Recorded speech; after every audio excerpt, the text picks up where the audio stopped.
The Grand Canyon disappearances. People vanish without a trace. The Grand Canyon, one of the world's most visited natural wonders, nearly 6 million tourists every year. But beneath the breathtaking beauty lies something darker. Since the park opened in 1919, over 700 people have died here. Falls, heat exhaustion, dehydration, those deaths have explanations. But there's another category that haunts investigators: the disappearances. People who walked into the canyon and simply vanished. No bodies, no evidence, no answers. Some disappeared in broad daylight with witnesses nearby. Others vanished from crowded trails. Search and rescue teams scour miles of wilderness but find nothing. Today, we're diving into the most baffling disappearances from the Grand Canyon, cases where people entered one of the most monitored national parks in America and were never seen again. Act 1. The Canyon's deadly reputation. The Grand Canyon is massive. We're talking 277 miles long, up to 18 miles wide, and over a mile deep. It's 1,904 square miles of rugged wilderness, extreme temperatures, and unforgiving terrain. The statistics are sobering. Over 700 documented deaths since 1869, around 12 deaths per year on average, 56 deaths from falls alone since 2010, countless injuries and close calls. But those are the deaths we know about, the ones where bodies were recovered, where causes were determined. Then there are the disappearances, the missing persons cases. People who entered the park and never came out. No remains found, no conclusive evidence of what happened. The National Park Service keeps records, but they're incomplete. Some cases go back decades, some are recent. The canyon has a way of swallowing people whole. What makes these disappearances especially disturbing is how they happen. Experienced hikers vanishing on familiar trails, people disappearing in areas with other tourists nearby, individuals last seen just moments before vanishing, search dogs losing scent in impossible ways, zero evidence despite massive search efforts. Let's start with one of the most famous cases. Act 2. The Case of Glen and Bessie Hyde. November 1928. Glen Hyde, 29, and his wife, Bessie Hyde, 22. Glen Hyde, 29, and his wife, Bessie Hyde, 22, were newlyweds attempting to raft the entire length of the Grand Canyon. If successful, Bessie would become the first woman ever to accomplish this feat. They were experienced. Glen had rafted before. They had supplies, a custom-built wooden boat, and confidence. They launched their raft in October 1928 from Green River, Utah. For weeks, they navigated the treacherous Colorado River through the canyon. They stopped at various points, met other rafters, sent letters home. Everything seemed fine. On November 18th, they stopped at Hermit Rapids and met with another river party. They talked, laughed, and said they'd finish the journey within days. Glen and Bessie were just 30 miles from their destination, Diamond Creek, where they planned to exit the canyon. That was the last confirmed sighting.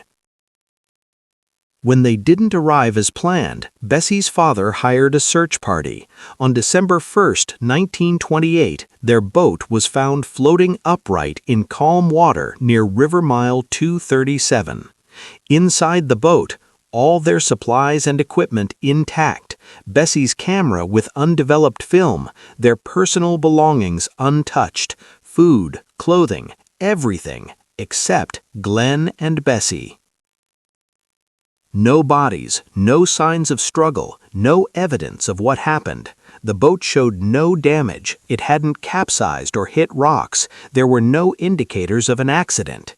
It was as if they simply stepped out of the boat and disappeared. Theory 1. They drowned. Perhaps they went for a swim or tried to scout rapids on foot and were swept away. The Colorado River is deadly, cold, fast, powerful. Bodies can be carried miles downstream or trapped underwater. But both were strong swimmers. The water where the boat was found was calm. Why would they both leave the boat? Theory 2. They had an argument. Some speculated marital trouble. Glen was reportedly controlling. Maybe they fought. One fell, the other tried to help, and both drowned. But no evidence of conflict. Letters home were loving and optimistic. Theory 3. Bessie killed Glen and escaped.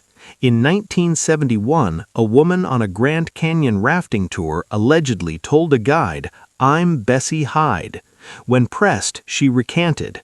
This sparked theories that Bessie murdered Glen and faked her death to escape. But no body was ever found to suggest murder. The woman was never confirmed to be Bessie. Most historians dismiss this theory. Theory 4. Foul play by someone else. Perhaps they encountered someone on the river, another person who attacked them and hid their bodies. But no evidence, no witnesses, no motive. To this day, Glen and Bessie Hyde's disappearance remains unsolved. Their boat sits in a museum. Their story is legend. But no one knows what happened on that river in November 1928. Act 3. Modern disappearances. The Hyde case is nearly 100 years old, but the Grand Canyon hasn't stopped claiming people. Case 2. Paul Fugate. 1986. 41-year-old Paul Fugate was hiking in the Grand Canyon with his 13-year-old daughter. They were on the South Kaibab Trail, one of the most popular and well-traveled trails in the park. It was mid-afternoon, crowded, lots of other hikers around. Paul told his daughter he was going to take photos from a nearby viewpoint. He walked about 100 yards away, out of sight for just a moment. When she went to find him minutes later, he was gone. Park rangers launched an immediate search. Helicopters, dogs, ground teams, hundreds of man-hours dedicated to finding Paul Fugate.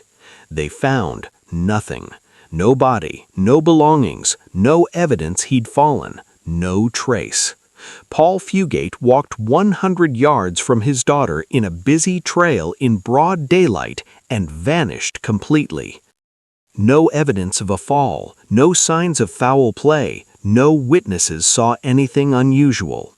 He was declared missing and presumed dead, but his body has never been found. Case 5. Margaret Bradley, 2014. September 23, 2014, 64-year-old Margaret Bradley was on a multi-day rafting trip with her daughter in the Grand Canyon, experienced outdoorswoman, healthy, capable.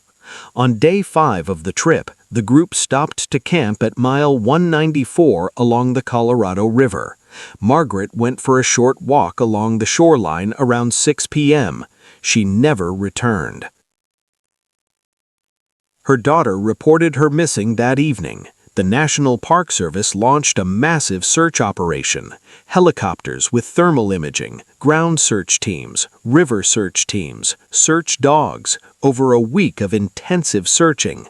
They found absolutely nothing, not a single clue.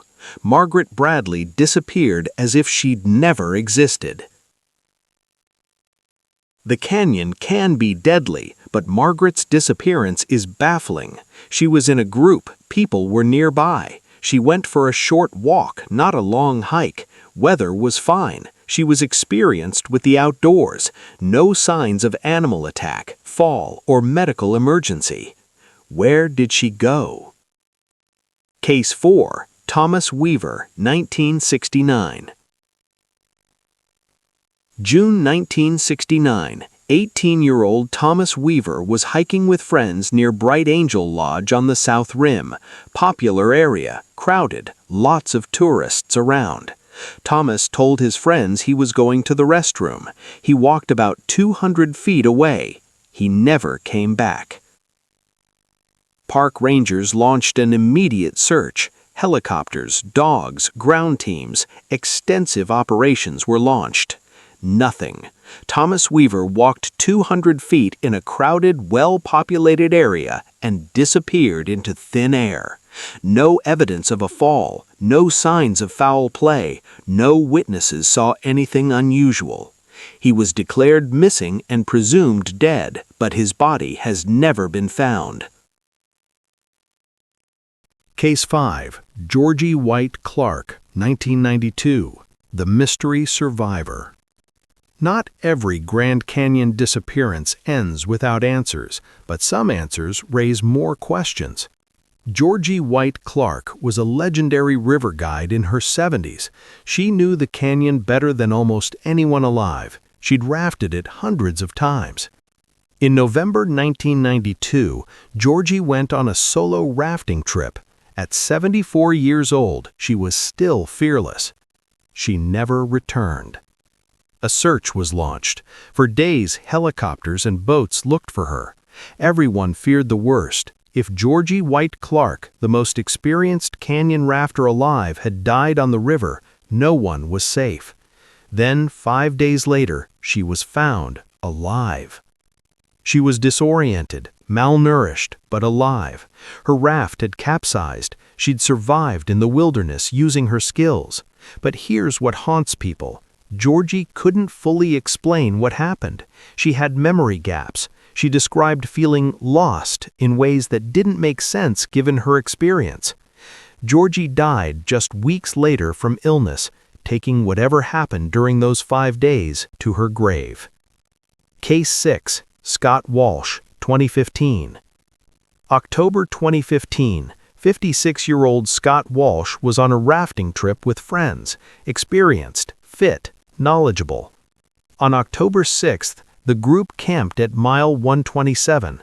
That evening, Scott went for a short walk along the riverbank. He didn't return. The search for Scott Walsh was one of the most extensive in recent Grand Canyon history. Over 100 personnel involved, air and ground searches, swiftwater rescue teams, weeks of operations. They found nothing, not a single clue. Scott Walsh walked away from camp for a few minutes and disappeared completely. Act 4. Theories and explanations. So what's happening in the Grand Canyon? Why do people vanish so completely? Theory 1. The canyon's geography is the perfect killer. The Grand Canyon is a maze of cliffs, caves, crevices, and ravines. A person could fall into a hidden crack or crevice and be completely concealed from searchers. Bodies could be buried under rock slides, washed into hidden chambers by flash floods, or remain in places no human has ever accessed. The canyon's sheer size means even massive search operations can only cover a fraction of the area. Supports this theory, 1,904 square miles of wilderness, countless hidden areas, extreme terrain makes searching difficult, bodies decompose quickly in heat, animals scatter remains. Against this theory, some disappearances happened in heavily trafficked areas. Modern search technology, thermal imaging, drones, dogs, still finds nothing. Some cases involve people vanishing within sight of others. Theory 2. Medical emergencies and hidden falls. Perhaps victims suffered sudden medical emergencies, heart attack, stroke, seizure, causing them to stumble off trail and fall into areas searchers can't reach. Disorientation from dehydration or heat stroke could cause someone to wander into dangerous terrain. Supports this theory, extreme heat. Summer temps exceed 120 degrees at the canyon floor. Dehydration can cause hallucinations and confusion. Medical emergencies happen without warning. A disoriented person could hide or fall in hard-to-find places. Against this theory, many victims were experienced, healthy, and well-prepared. Some disappeared in mild weather. Doesn't explain how they evade massive search efforts. Theory 3. Foul play. Could some of these disappearances be murders? Someone attacking victims and hiding bodies in the vastness of the canyon? Supports this theory, the canyon provides perfect cover for disposing of bodies. Some cases involve solo hikers, vulnerable targets. Lack of evidence could indicate intentional concealment. Against this theory, no patterns suggesting a serial killer. Many victims were with groups or in crowded areas. No witnesses reporting suspicious behavior. Cases span decades with no connections. Theory 4. They chose to disappear. Could some of these people have intentionally vanished, walked away from their lives, faked their deaths, started over? Supports this theory, Grand Canyon provides the perfect cover story. No body means no proof of death. Some victims had stable lives, families, no motive to disappear. Extremely difficult to successfully fake death and start over. Doesn't explain cases involving children or elderly. Theory 5. Unknown natural phenomena. Some researchers and conspiracy theorists suggest unexplained natural phenomena, hidden sinkholes, toxic gas pockets, sudden ground collapses, or other geological dangers not yet understood. Supports this theory, Grand Canyon's geology is complex and not fully mapped. Unexpected dangers could exist. Against this theory, purely speculative, no scientific evidence, doesn't explain patterns of disappearances. The most likely explanation? A combination of factors. The canyon's massive size and deadly terrain, human error and bad luck, medical emergencies in remote locations, bodies falling or being swept to places searchers can't reach, natural decomposition and animal activity removing evidence. The Grand Canyon is simply one of the most dangerous environments on Earth, and even with modern technology, it can still hide its secrets. The Grand Canyon is breathtaking, awe-inspiring, beautiful, and deadly. Since 1869, hundreds have died, and dozens have vanished without explanation. Families are left without closure. Search teams are left without answers. Current missing persons cases in Grand Canyon National Park, dozens remain unsolved, spanning decades. Every year, new disappearances are reported. Some are resolved. Others join the growing list of people who walked into one of the world's most visited places and were never seen again. If you visit the Grand Canyon, stay on marked trails, bring plenty of water, tell someone your plans, don't hike alone. Respect the canyon's power. The Grand Canyon doesn't forgive mistakes. Somewhere in that vast wilderness, answers remain hidden. Maybe someday new evidence will emerge. Maybe families will get closure. Or maybe the canyon will keep its secrets forever. If this story left you unsettled, subscribe to Unsolved Vault. The Grand Canyon isn't just a natural wonder. It's a place where people vanish without a trace. Comment below, would you hike the Grand Canyon alone? Thanks for watching, and if you find this story so intrigued, tell me where you're watching from in the comments section.